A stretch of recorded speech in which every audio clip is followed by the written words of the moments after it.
नमस्कार मित्रों। आज हम लोग प्रधान शिक्षक के सिलेबस का एक इम्पॉर्टेंट टॉपिक डिस्कस करेंगे और ये गारंटी है कि इस टॉपिक से 1 से 2 सवाल आपके प्रधान शिक्षक में जरूर रहेंगे।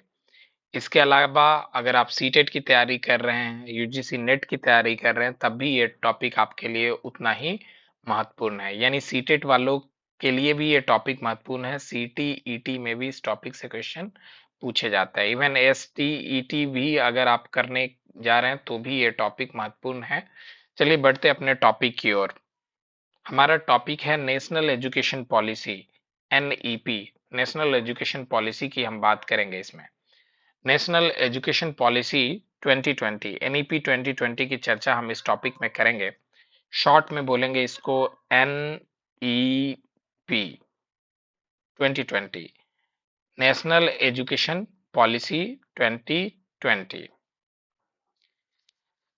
देखिए, हम लोग इसकी शुरुआत चर्चा करें तो जुलाई 2020 में केंद्र सरकार ने राष्ट्रीय शिक्षा नीति 2020, जिसको हम नेशनल एजुकेशन पॉलिसी 2020, शॉर्ट में एनईपी 2020, एनईपी 2020 कहते हैं। नई शिक्षा नीति 34 वर्ष पुरानी राष्ट्रीय शिक्षा नीति 1986 को प्रतिस्थापित करेगी। मतलब इससे पहले जो शिक्षा नीति हमारे देश में लागू थी वो national policy on education, NPE 1986 थी। यानी 1986 राजीव गांधी के समय में ये पॉलिसी आई थी। उसके बाद 34 वर्षों के बाद ये नई पॉलिसी 2020 में जुलाई में आई। प्रमुख बिंदु इससे संबंधित: राष्ट्रीय शिक्षा नीति 2020, नई शिक्षा नीति, राष्ट्रीय शिक्षा नीति 2020 जो आई है उसमें शिक्षा की पहुंच, समानता, गुणवत्ता, बहनीय शिक्षा, उत्तरदायित्व जैसे मुद्दों पर विशेष ध्यान दिया गया है। नई शिक्षा नीति के निर्माण के लिए जून 2017 में पूर्व इसरो के प्रमुख डॉक्टर के कस्तूरी रंगन की अध्यक्षता, याद आप रखेंगे, डॉक्टर के कस्तूरी रंगन जो कि इसरो के प्रमुख थे, कि में उनकी अध्यक्षता में क्या की गई, एक समिति गठित की गई और इस समिति ने मई 2019 में राष्ट्रीय शिक्षा नीति का मसौदा तैयार किया, यानी ड्राफ्ट दिया मई 2019 में। राष्ट्रीय शिक्षा नीति, नेशनल एजुकेशन पॉलिसी 2020 1968 और 1986 के बाद स्वतंत्र भारत में ये तीसरी नीति होगी। इससे सबसे पहली जो राष्ट्रीय शिक्षा नीति आई वो 1968 में आई। उसके बाद दूसरी जो राष्ट्रीय शिक्षा नीति आई वो आपका 1986 में आई और ये तीसरी शिक्षा नीति होगी हमारी 2020 वाली, एनईपी 2020 जो हमारी है वो तीसरी राष्ट्रीय शिक्षा नीति है।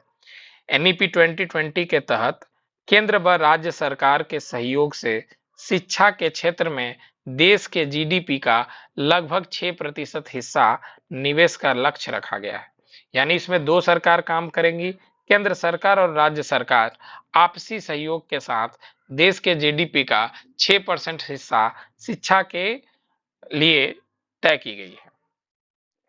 नई शिक्षा नीति में वर्तमान में 10+2 के शैक्षणिक मॉडल, जो अभी आपका 10+2 मॉडल चल रहा है, इसको रिप्लेस किया गया 5+3+3+4 से।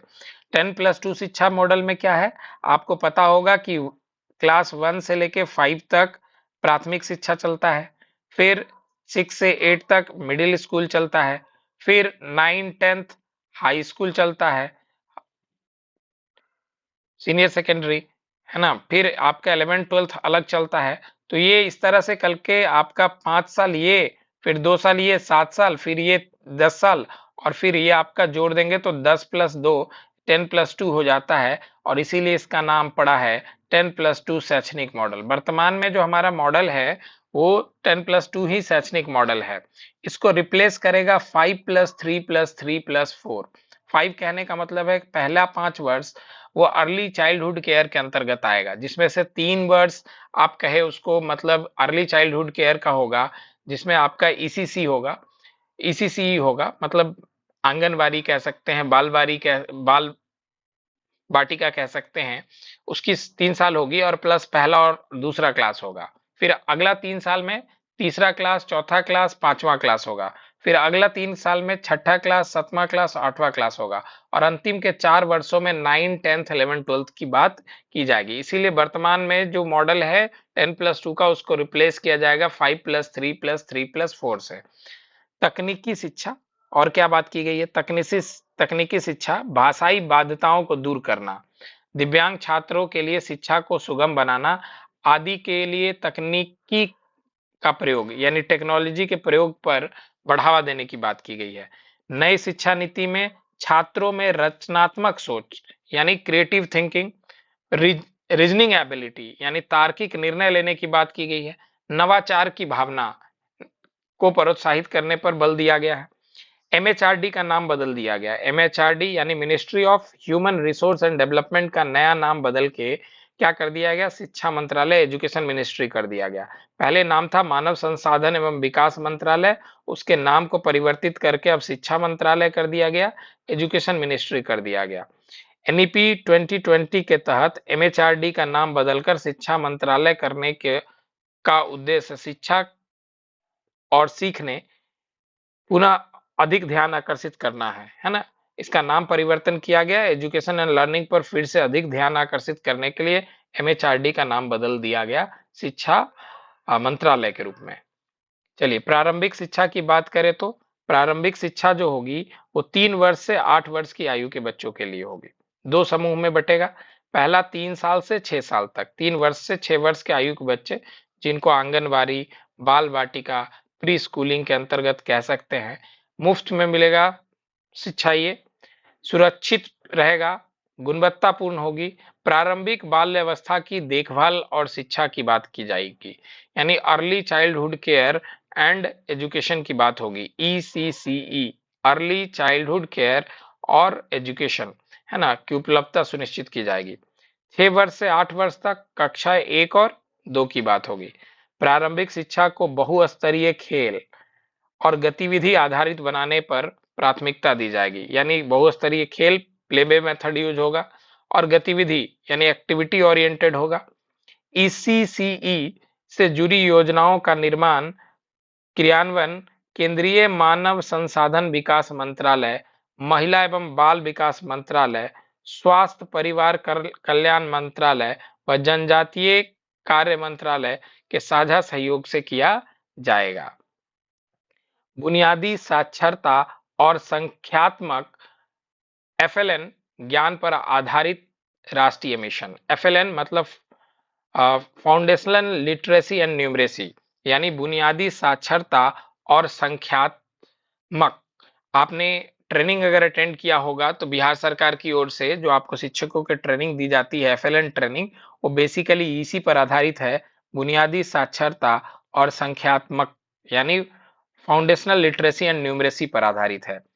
एनईपी में एमएचआरडी द्वारा बुनियादी साक्षरता और संख्यात्मक ज्ञान पर एक राष्ट्रीय मिशन, है ना, बुनियादी साक्षरता और संख्यात्मक ज्ञान पर एक राष्ट्रीय मिशन यानी national mission on foundational literacy and numeracy की स्थापना की मांग की गई है। और इसीलिए आपको अभी आप ट्रेनिंग में जब जाते हैं तो आपको FLN ट्रेनिंग कराई जा रही है, यानी फाउंडेशनल लिटरेसी एंड न्यूमरेसी की आपको ट्रेनिंग यानी प्रशिक्षण दिया जा रहा है राज्य की ओर से। राज्य सरकार द्वारा वर्ष 2025 तक प्राथमिक विद्यालयों में कक्षा 3 तक के सभी बच्चों के लिए बुनियादी साक्षरता और संख्यात्मक ज्ञान प्राप्त करने की लक्ष्य रखी गई है, और इसीलिए आपको time to time FLN training दी जा रही है। भाषाई विविधता को बढ़ावा और संरक्षण देना, यानी भाषा सिर्फ एक ना हो बल्कि बहुभाषी बात हो यहाँ पे, तो इसीलिए भाषाई विविधता को बढ़ावा देना है और उनको संरक्षण भी देना है। क्या कहता है इस टॉपिक पे? NEP 2020 कक्षा 5 तक की शिक्षा को मातृभाषा, मातृभाषा का अर्थ हिंदी नहीं है बल्कि जो क्षेत्र का जो मदर टंग होगा उसकी बात की जा रही है। तो मातृभाषा से शिक्षा की बात की गई है, स्थानीय और क्षेत्रीय भाषा से शिक्षा की बात की गई है, अध्यापन के माध्यम के रूप में अपनाना है आपको, मतलब क्षेत्रीय भाषा में बच्चों को शिक्षा देना है। जो उनका ग्रामीण परिवेश में जो बच्चे रह रहे हैं उनका क्या लोकल लैंग्वेज है, उस लोकल लैंग्वेज में उनको एजुकेट करने की बात की गई है। साथ ही मातृभाषा को कक्षा 8 और आगे की शिक्षा के लिए प्राथमिकता देने का सुझाव भी दिया गया है। यानी भाषा की जो बाध्यता है उसको समाप्त करने की कोशिश की गई है कि भाषा की कोई बाध्यता ना हो कि इसी भाषा में पढ़ाई हो। बच्चे के भाषा के हिसाब से भी हमको एजुकेशन को बिल्ड करना है ताकि उनको क्वालिटी एजुकेशन मिल सके। स्कूली और उच्च शिक्षा में छात्रों के लिए संस्कृत एवं अन्य प्राचीन भारतीय भाषाओं को विकल्प के रूप में उपलब्ध कराना। यानी स्कूली शिक्षा में और उच्च शिक्षा में संस्कृत और अन्य प्राचीन भारतीय भाषाएं जैसे प्राकृत हो गया, पाली हो गया, इन सबको भी उपलब्ध कराने की बात की जा रही है। परंतु किसी भी छात्र पर भाषा चुनाव के लिए कोई बाध्यता नहीं होगी। भाषा चुनाव की कोई बाध्यता नहीं होगी। बच्चे भाषा स्वयं की चाहत से चुनेंगे। बाधित छात्रों के लिए राष्ट्रीय और राज्य स्तर पर पाठ्यक्रम सामग्री विकसित की जाएगी और भारतीय संकेत भाषा का भी बात किया जाएगा। जो बाधिर है, जो बहरे हैं विद्यार्थी, उनके लिए ये बातें कही गई हैं। पढ़ते हैं नेक्स्ट। एनईपी 2020 के तहत भारतीय भाषाओं के संरक्षण और विकास की भी बात की गई है। भारतीय अनुवाद और व्याख्या संस्थान की बात की गई है। यानी भारतीय भाषाओं को संरक्षित करने के लिए एवं उनके विकास के लिए भारतीय अनुवाद एवं व्याख्या संस्थान के गठन की बात की गई है। Indian institute of translation and interpretation, short में उसको IITI बोला जाएगा। Indian institute of translation and interpretation, IITI की बात की गई है, जिसमें कुछ भाषाओं की चर्चा की गई है। फारसी हो गया, पाली हो गया, प्राकृत हो गया। इन सब के लिए एक राष्ट्रीय संस्थान का गठन किया जाएगा। यानी नेशनल इंस्टीट्यूट और institute for Pali, Persian, Prakrit etc स्थापित करने की बात की गई है। उच्च शिक्षण संस्थानों में भाषा विभाग यानी एजुकेशन डिपार्टमेंट में लैंग्वेज डिपार्टमेंट की बात की गई है। उच्च से हायर एजुकेशन जहां होगा वहां लैंग्वेज डिपार्टमेंट होगा, भाषा विभाग होगा, को मजबूत बनाने एवं उच्च शिक्षण संस्थान में अध्यापन के माध्यम के रूप में मातृभाषा, स्थानीय भाषा को बढ़ावा दिए जाने की बात की गई है। अभी आप देखते होंगे कि जो उच्च शिक्षा होती है या तो अंग्रेजी भाषा में है या बहुत कुछ होगा तो आपके हिंदी भाषा में है। इसमें स्थानीय भाषा का अभाव दिखता है। लेकिन जब एनईपी 2020 सुझाव दे रहा है कि आपका जो भाषा होगा वो स्थानीय भाषा में भी उस शिक्षा की बात की जाएगी। जैसे आप देखेंगे कि अब क्या होने वाला है, मेडिकल की पढ़ाई जो होगी वो मेडिकल की पढ़ाई अब हिंदी में भी शुरू हो रही है। यानी अभी तक जो मेडिकल की पढ़ाई सिर्फ इंग्लिश में हो रही थी वो इस बार से मेडिकल की पढ़ाई हिंदी में भी शुरू हो गई है। तो पाठ्यक्रम और मूल्यांकन से जुड़े सवाल या जुड़े सुझाव, पाठ्यक्रम यानी करिकुलम और मूल्यांकन असेसमेंट से और इवैल्यूएशन से जुड़े भी सुझाव इसमें दिए गए हैं। एनईपी 2020 में एक ऐसे पाठ्यक्रम और अध्यापन प्रणाली या विधि के विकास पर बल दिया गया है जिसके तहत पाठ्यक्रम को बोझ को कम करना है, आपको बर्डन को कम करना है, बच्चों के ऊपर बर्डन ना हो इसको कम करना है, पाठ्यक्रम को बोझ को कम करना है। 21वीं सदी के कौशल यानी 21st सेंचुरी स्किल सिखाना है। अनुभव आधारित शिक्षण होना चाहिए यानी एक्सपीरियंस लर्निंग होना चाहिए, यानी बच्चे अनुभव करके सीख सके। क्रिटिकल थिंकिंग होना चाहिए, रीजनिंग आना चाहिए, बच्चों में रीजनिंग एबिलिटी डेवलप होना चाहिए, तार्किक चिंतन होना चाहिए, उनकी प्रोत्साहित करने पर विशेष ध्यान देने की बात की गई है। इस नीति में प्रस्तावित सुधारों के अनुसार कला, विज्ञान, व्यवसायिक, शैक्षणिक विषयों एवं पाठ्यक्रम व पाठ्योत्तर गतिविधियों के बीच बहुत अधिक अंतर नहीं होगा। मतलब इनके बीच एक ब्रिज सेटअप किया जाएगा, एक पुल बनाया जाएगा। कक्षा 6 से ही इंपॉर्टेंट बात है ये, कक्षा 6 से ही आपका क्या होगा, शैक्षणिक पाठ्यक्रम में व्यावसायिक शिक्षा को शामिल किया जाएगा। यानी वोकेशनल एजुकेशन को क्लास 6 से ही इंट्रोड्यूस कर दिया जाएगा और इसके लिए इंटर्नशिप की भी व्यवस्था की जाएगी। इंटर्नशिप की भी व्यवस्था की जाएगी। राष्ट्रीय शैक्षिक अनुसंधान एवं प्रशिक्षण परिषद, जिसको हम national council of educational research and training short में NCERT कहते हैं, द्वारा स्कूली शिक्षा के लिए राष्ट्रीय पाठ्यक्रम रूपरेखा यानी national curriculum framework for school education NCFSE की तैयारी की बात की गई है। राष्ट्रीय शिक्षा के लिए राष्ट्रीय पाठ्यक्रम जिसमें एक रूपता हो, ऐसे तैयार करने की बात की गई है। एनईपी 2020 में छात्रों के सीखने की प्रगति की बेहतर जानकारी हेतु नियमित एवं रचनात्मक आकलन प्रणाली को अपनाने का सुझाव दिया गया। नियमित यानी कंटिन्यूअस एंड कॉम्प्रिहेंसिव इवैल्यूएशन की बात की गई है। इसमें विश्लेषण व तार्किक क्षमता, सैद्धांतिक स्पष्टता का आकलन को प्राथमिकता दी गई है।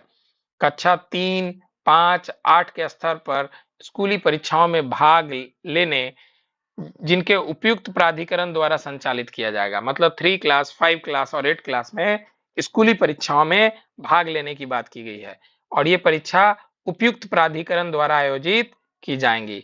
छात्रों के समग्र विकास के लक्ष्य को ध्यान में रखते हुए कक्षा 10, कक्षा 12 की परीक्षाओं में बदलाव की बात की गई है, जिसमें सेमेस्टर प्रणाली, बहुविकल्पीय प्रश्न आदि सुधार की सुझाव दी गई है। छात्रों की प्रगति के मूल्यांकन के लिए मानक निर्धारक निकाय जैसे परख एवं नए राष्ट्रीय आकलन केंद्र नेशनल असेसमेंट सेंटर की स्थापना की जाएगी। छात्रों की प्रगति के मूल्यांकन तथा छात्रों को भविष्य से जुड़े निर्णय लेने के लिए सहायता प्रदान करने के लिए कृत्रिम बुद्धि यानी आर्टिफिशियल इंटेलिजेंस आधारित सॉफ्टवेयर का भी प्रयोग किया जाएगा। बढ़ते हैं नेक्स्ट स्लाइड पे। शिक्षण प्रणाली से जुड़े सुधार। शिक्षण प्रणाली यानी टीचिंग प्रोसेस से रिलेटेड कुछ सजेशन दिए गए हैं।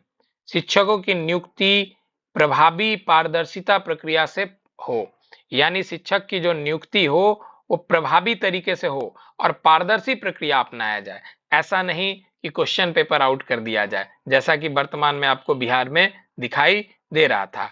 कार्य प्रदर्शन आकलन के आधारित पदोन्नति हो, यानी उनके वर्क में कैसा उनका परफॉर्मेंस है उसके आधार पर उनको प्रमोट करने की बात की गई है। इसमें राष्ट्रीय अध्यापक शिक्षा परिषद वर्ष 2022 तक शिक्षकों के लिए राष्ट्रीय व्यावसायिक मानक का विकास करेगा। शिक्षकों के लिए राष्ट्रीय व्यावसायिक मानक national professional standard for teacher NPST की विकास की जाएगी 2022 तक। इसमें बात की गई एनईपी 2020 में।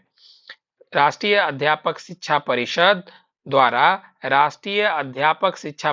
द्वारा एनसीईआरटी के परामर्श के आधार पर अध्यापक शिक्षा हेतु राष्ट्रीय पाठ्यचर्या की रूपरेखा national curriculum framework for teacher education NCFTE 2021 का विकल्प किया जाएगा और विकास किया जाएगा।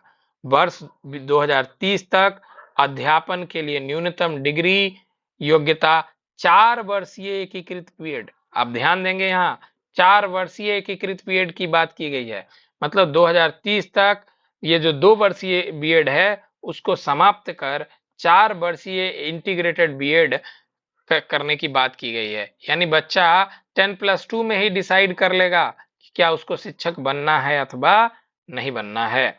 उसको अपना मार्गदर्शन उसी हिसाब से रखना पड़ेगा कि 4 वर्षीय इंटीग्रेटेड बीएड में वो आएगा और शिक्षक एक उच्च गुणवत्ता वाले शिक्षक बन के आएंगे।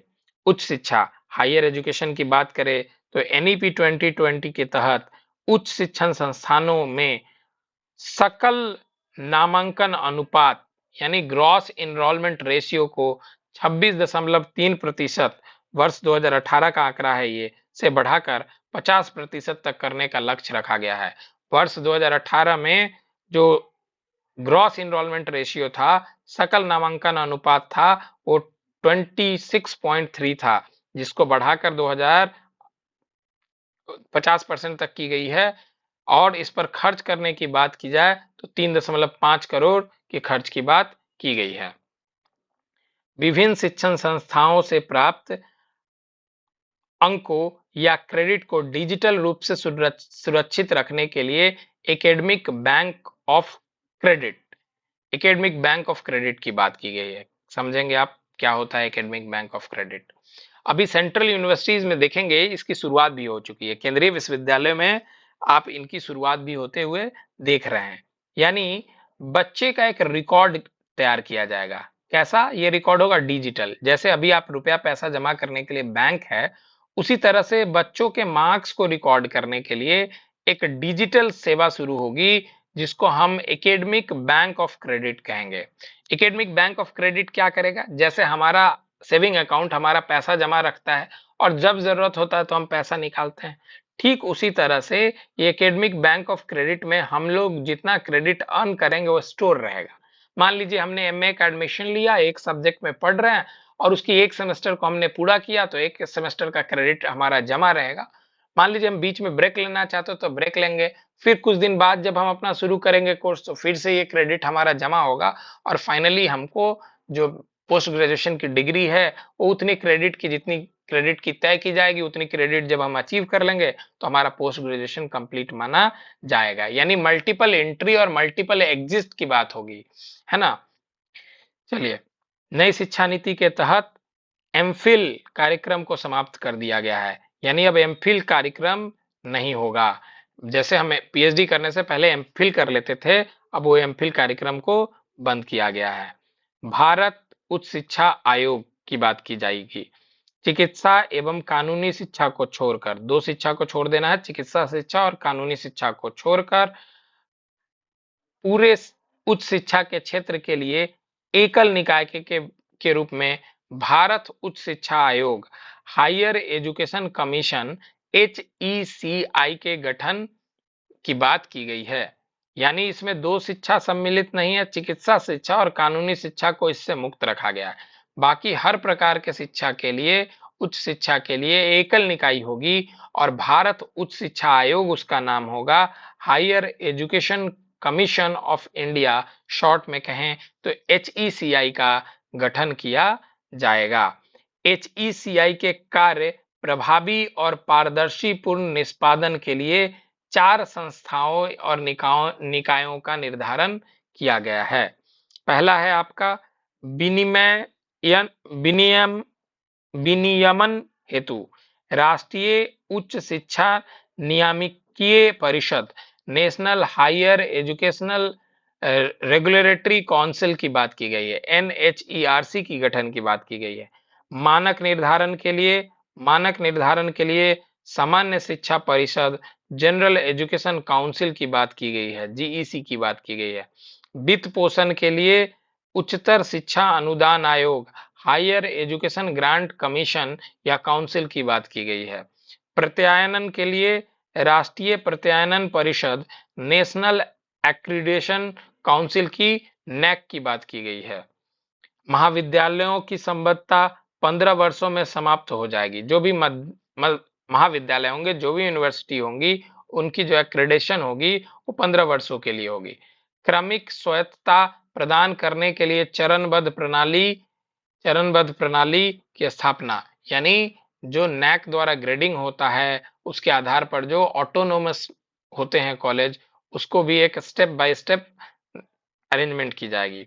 देश में IIT Indian institute of technology और IIM Indian institute of management के समकक्ष वैश्विक मानकों के बहुविषयक शिक्षा एवं अनुसंधान विश्वविद्यालय यानी multi disciplinary research universities Meru की स्थापना की बात की गई है। अन्य सुधार के अंतर्गत क्या की गई है? तो शिक्षा मूल्यांकन योजनाओं के निर्माण और प्रशासनिक क्षेत्र में तकनीकी के प्रयोग पर विचार की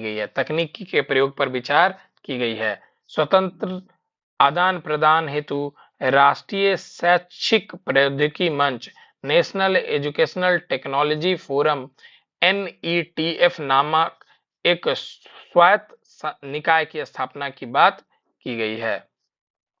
राष्ट्रीय शिक्षा नीति 2020 क्रियान्वयन योजना यानी एक्शन प्लान किसके लिए? तो राष्ट्रीय शिक्षा नीति 2020 के इम्प्लीमेंटेशन के लिए। संदर्भ की बात करें तो किसी भी देश की प्रगति के साथ साथ उसके नागरिकों के सर्वांगीण विकास के लिए शिक्षा को सबसे महत्वपूर्ण आधार माना गया है। यानी शिक्षा ही किसी राष्ट्र के निर्माण में सबसे बड़ी भूमिका निभाती है। देश की स्वतंत्रता से लेकर अब तक आधुनिक भारत के निर्माण में भारतीय शिक्षा प्रणाली की महत्वपूर्ण भूमिका रही है। आधुनिक समय की जरूरतों के अनुरूप भारतीय शिक्षा प्रणाली में अपेक्षित बदलाव लाने के लिए केंद्र सरकार द्वारा जुलाई 2020 में राष्ट्रीय शिक्षा नीति 2020 नेशनल एजुकेशन पॉलिसी 2020 को मंजूरी दी गई। कब मंजूरी दी गई? जुलाई 2020 में NEP 2020 को मंजूरी दी गई। राष्ट्रीय शिक्षा नीति 2020 के माध्यम से भारतीय शिक्षा परिदृश्य में बड़े बदलाव का दृष्टिकोण प्रस्तुत किया गया। हालांकि इसकी सफलता प्रधानमंत्री और शिक्षा मंत्री से लेकर अन्य सभी हितधारकों द्वारा इसके कार्यान्वयन के प्रति गंभीर प्रतिबद्धता पर निर्भर करेगी। ये सिर्फ योजना लाने से नहीं होगा, बल्कि कितनी इस योजना के इम्प्लीमेंटेशन में हम प्रतिबद्ध हैं, इस पर यह तय होगा कि कितना सफल रहेगा ये योजना। राष्ट्रीय शिक्षा नीति का संक्षिप्त परिचय। नेशनल एजुकेशन पॉलिसी पर एक संक्षिप्त परिचय दी जा रही है आपको। भारत में स्वतंत्रता के बाद 1968 में कोठारी आयोग के रिकमेंडेशन, आपको पता होगा कोठारी आयोग 1964-66 के रिपोर्ट के आधार पर, उनके सिफारिशों के आधार पर पहली राष्ट्रीय शिक्षा नीति लागू की गई थी। कब? 1968 में। किसके सुझाव पर? तो कोठारी आयोग द्वारा, कोठारी कमीशन के सजेशनों के आधार पर। वर्ष 1986 में देश के शिक्षा प्रणाली में आवश्यक सुधार के लिए, शिक्षा की पहुंच को मजबूत करने के लिए, शिक्षा के क्षेत्र में व्याप्त असमानताओं को दूर करने के लिए, विशेष रूप से महिलाओं की शिक्षा, दिव्यांगों की शिक्षा, अनुसूचित जाति जनजातियों के संदर्भ में ये शिक्षा को दूर करने हेतु दूसरी शिक्षा नीति लाई गई राजीव गांधी के समय में 1986 में। वर्ष 1992 में राष्ट्रीय शिक्षा नीति 1986 में संशोधन किया गया, जिसके तहत देश में तकनीकी और व्यावसायिक शिक्षा कार्यक्रम में प्रवेश लिया गया। राष्ट्रीय स्तर पर एकल प्रवेश परीक्षा कंबाइंड एंट्रेंस एग्जाम को आयोजित की गई। राष्ट्रीय शिक्षा नीति 2020 NEP 2020 को पूर्व इसरो प्रमुख डॉक्टर के कस्तूरी रंगन की अध्यक्षता में बनी एक समिति की सिफारिशों के आधार पर तैयार किया गया है। मतलब के कस्तूरी रंगन अध्यक्ष रहे हैं किसको? तो ड्राफ्ट करने में NEP 2020 को। और ये के कस्तूरी रंगन कहाँ के प्रमुख थे? तो इसरो के प्रमुख थे। NEP 2020 का उद्देश्य शिक्षा की गुणवत्ता में सुधार, शिक्षा में नवाचार, अनुसंधान को बढ़ावा देना, भारतीय शिक्षा प्रणाली को वैश्विक प्रतिस्पर्धा के योग्य बनाने पर ध्यान देता है। इसके तहत वर्तमान के 10+2 शैक्षणिक मॉडल को 5+3+3+4 के रूप में शुरू का 3 से 8 वर्ष तक, फिर 8 से 11 वर्ष तक, फिर 11 से 14 वर्ष तक, फिर 14 से 18 वर्ष की आयु के बच्चों के लिए विभाजित किया गया है। NEP 2020 के तहत कक्षा 5 की शिक्षा मातृभाषा, स्थानीय भाषा, क्षेत्रीय भाषा में अपनाने की बात की गई है। आगे की शिक्षा में भी मातृभाषा को प्राथमिकता देने की बात की गई है। बाधिर बच्चों के लिए राज्य स्तर पर पाठ्यक्रम सामग्री के विकास और भारतीय सांकेतिक भाषा के विकास की भी बात की गई है। इसका लक्ष्य भी रखा गया है। इसके तहत पाठ्यक्रम के बोझ को कम करते हुए 21वीं सदी के कौशल का विकास यानी 21st सेंचुरी स्किल डेवलपमेंट पर जोर दी गई है। अनुभव आधारित शिक्षण यानी बच्चा अनुभव करके सीखे, तार्किक चिंतन, लॉजिकल थिंकिंग की बात की गई है। इन सबको प्रोत्साहित करने पर विशेष ध्यान देती है हमारी ये NEP 2020। कक्षा 6 से ही शैक्षणिक वातावरण में व्यवसायिक शिक्षा को शामिल करने की बात की गई है, वोकेशनल एजुकेशन की बात की गई है। इसके तहत तकनीकी शिक्षा, भाषाई बाध्यताओं को दूर करने, दिव्यांग छात्रों के लिए सुगम बनाने की बात की गई है। इसमें भविष्य से जुड़े हुए निर्णय लेने में एआई की सहायता की भी बात की गई है इसमें, कि बच्चों को उनके भविष्य से जुड़े हुए निर्णय लेने में एआई की सहायता ली जाए। इस नीति के तहत शिक्षण प्रणाली में सुधार, शिक्षकों के लिए राष्ट्रीय व्यवसायिक मानक नेशनल प्रोफेशनल स्टैंडर्ड बनाने की बात की गई है। 4 वर्षीय 4 वर्षीय एकीकृत बीएड पाठ्यक्रम को प्रस्तुत किया गया है। आईआईटी और आईआईएम जैसे अन्य संस्थाओं की भी डेवलपमेंट की बात की गई है। बहुविषयिक शिक्षा एवं अनुसंधान विश्वविद्यालय multi disciplinary educational research university की भी बात की गई है, स्थापना की भी बात की गई है। नीतिगत सफलता के आधार, नीतियों के कार्यान्वयन से जुड़े अध्ययनों से पता चलता है कि नीतिगत विफलताओं से बचने के लिए मजबूत साधन, कार्यप्रणाली और क्रियान्वयन तंत्र की भूमिका बहुत महत्वपूर्ण होती है। किसी नीति के असफलता के लिए ब्रिटिश शोधकर्ताओं बॉब हडसन, डेविड हंटर और स्टीफन पेकहम ने निम्न 4 प्रमुख कारकों को उत्तरदायी बताया है। कोई भी नीति असफल कब होगा, उसके लिए ब्रिटिश शोधकर्ता बॉब हडसन, डेविड हंटर और स्टीफन पेकहम क्या कहते हैं? कहते हैं अत्यधिक आशावादी अपेक्षाएं। मतलब जरूरत से ज्यादा हम उम्मीद लगा ले किसी नीति से, तो सारी उम्मीद पर वो खरा नहीं हो सकता है। बिखरी हुई शासन व्यवस्था में कार्यान्वयन, मतलब जो कार्यान्वयन हो, जो एक्शन हो, वो बिखरी रहे, टूटी रहे, एक दूसरे से जुड़ाव न रहे, तब भी हमारा जो नीति है वह असफल हो जाएगा। नीति निर्धारण में अपर्याप्त सहयोग, मतलब जो नीति निर्धारण किया गया है, अगर उसमें पर्याप्त सहयोग नहीं प्राप्त हुआ होगा तो भी नीति विफल हो सकता है। राजनीतिक चक्र की अनियमितता, जो भी राजनीतिक चक्र है उसमें भी अगर अनियमितता होगी तो भी हमारा नीति क्या हो सकता है? विफल हो सकता है। विशेषज्ञों के अनुसार किसी नीति को सफलता से 4 खतरे इतने व्यापक हैं कि सामान्य प्रक्रिया से इसे हल करना एक बड़ी ही चुनौती होगी। यदि सरकार किसी नीति को अलग करने के बारे में गंभीर है तो इसके लिए एक मजबूत नीति समर्थक कार्यक्रम को विकसित करना ही होगा। राष्ट्रीय शिक्षा नीति के क्रियान्वयन में चुनौतियां। अब राष्ट्रीय शिक्षा नीति के क्रियान्वयन में कुछ चुनौती आएगी। क्या चुनौती होगी? तो राष्ट्रीय शिक्षा नीति के कार्यान्वयन में चुनौतियां, तो राष्ट्रीय शिक्षा नीति 2020 के सफल क्रियान्वयन हेतु विभिन्न प्रकार के हस्तक्षेपों की आवश्यकता होगी, जिसमें केंद्र और राज्य के बीच समन्वय और सहयोग की बात की गई है। नए कानूनों का निर्माण, मौजूदा कानूनों में संशोधन सहित अन्य बाधाई हस्तक्षेप, वित्तीय संसाधनों में वृद्धि, नियामकीय सुधार आदि शामिल है। इस नीति में प्राथमिक स्तर से लेके उच्च शिक्षा तक पाठ्यक्रम, अवसंरचना, शिक्षण प्रणाली आदि में महत्वपूर्ण बदलावों का प्रस्ताव किया गया है। हालांकि बदलावों को लागू करने के लिए संसाधनों, धन, योग्य शिक्षकों की नियुक्ति आदि का प्रबंध एक बड़ी चुनौती होगी।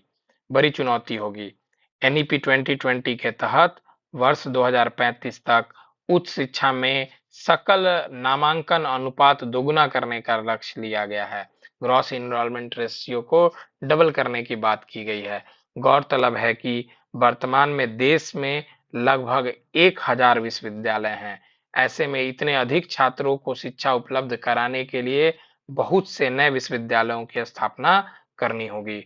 वर्तमान में शिक्षा तंत्र और अन्य संसाधनों के मामले में देश के अलग-अलग राज्यों की स्थिति में भारी अंतर है। देश के सभी राज्यों में एक जैसी हायर एजुकेशन इंस्टीट्यूट उपलब्ध नहीं है। गौरतलब है कि वर्ष 2019 में नीति आयोग द्वारा जारी स्कूली शिक्षण गुणवत्ता में देश भर में, चलिए अब समाधान की बात अब हम करें, तो समाधान की बात अगर हम करते हैं तो राष्ट्रीय शिक्षा नीति के सफल कार्यान्वयन हेतु 5 बिंदुओं पर विशेष ध्यान देने की जरूरत है। पहला क्या है? उच्च शिक्षा सुधार हेतु विशेष कार्य बल की स्थापना। प्रधानमंत्री द्वारा राष्ट्रीय शिक्षा नीति के कार्यान्वयन हेतु बौद्धिक सामाजिक पूंजी के निर्माण का एक दृष्टिकोण प्रस्तुत किया गया है। एनईपी में सफल कार्यान्वयन हेतु सहयोग के लिए एक विशेष कार्यबल टास्क फोर्स की स्थापना की जानी चाहिए। प्रधानमंत्री का यह कार्य बल एक सलाहकारी निकाय हो सकता है जिसमें सार्वजनिक और निजी शिक्षण संस्थाओं के विशेषज्ञ शामिल होंगे।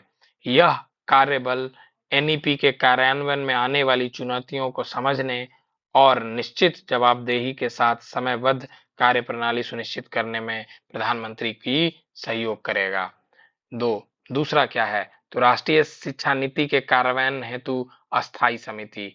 तो एनईपी 2020 के सफल कार्यान्वयन एवं इसकी निगरानी हेतु अस्थायी समिति की स्थापना बहुत ही सहायक सिद्ध हो सकती है। इस समिति की अध्यक्षता केंद्रीय शिक्षा मंत्री द्वारा की जाएगी। देश के विभिन्न विश्वविद्यालयों संस्थानों के कुलपति निदेशक इस समिति के सदस्य होंगे। इस समिति को समयबद्ध तरीके से एनईपी 2020 के कार्यान्वयन योजना को तैयार करने और इसकी निगरानी करने का कार्य सौंपा जाएगा। समिति के पास कुछ विशिष्ट शक्तियां, साथ में विषयगत उप विषयों एवं क्षेत्रीय समितियों भी शामिल किया जाएगा। यह समिति उच्च शिक्षण संस्थानों द्वारा एनईपी 2020 को लागू करने के दौरान आने वाली चुनौतियों को दूर करने में सहायता प्रदान करेगी। तीसरा, राष्ट्रीय शिक्षा मंत्री परिषद। इस परिषद में सभी राज्यों के केंद्र शासित प्रदेशों के शिक्षा मंत्री शामिल होंगे। परिषद की अध्यक्षता केंद्रीय शिक्षा मंत्री द्वारा की जाएगी।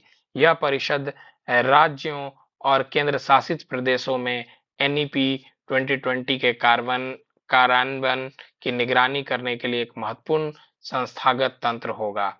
साथ ही एनईपी 2020 के कार्यान्वयन के मुद्दे पर चर्चा एवं समस्याओं के निवारण के साथ राज्यों के बीच समन्वय स्थापित करने के लिए मंच का निर्माण किया जाएगा। चौथा, इंस्टीट्यूट ऑफ एमिनेंस में सुधार। प्रधानमंत्री द्वारा इंस्टीट्यूट ऑफ एमिनेंस आईओई की अवधारणा के तहत देश में विश्व स्तरीय विश्वविद्यालयों की स्थापना के दृष्टिकोण पेश किया गया था। वर्ष 2016 के बजटीय भाषण के दौरान केंद्रीय वित्त मंत्री ने भी देश के 10 सार्वजनिक और 10 निजी संस्थानों को विश्व स्तरीय शिक्षण अनुसंधान के रूप में विकसित करने के लिए आवश्यक नियामक बदलाव की बात कही थी, जिसके बाद देश में आईओईएस की स्थापना हुई। पांचवा, राष्ट्रीय उच्च शिक्षा परोपकार परिषद। वर्तमान में देश में 70% उच्च शिक्षण संस्थान निजी क्षेत्र के हैं, यानी 70% जो शिक्षण है, उच्च शिक्षण है, वो निजी हाथों में है, प्राइवेट इंस्टीट्यूट के हाथ में है। 70% से अधिक छात्र उच्च शिक्षा संस्थान के लिए निजी संस्थानों में प्रवेश लेते हैं। 70% से अधिक छात्र निजी संस्थान में हायर एजुकेशन के लिए प्रवेश लेते हैं। भारतीय शिक्षा प्रणाली की पहुंच विस्तार निजी शिक्षण संस्थानों की भूमिका बहुत ही महत्वपूर्ण रही है।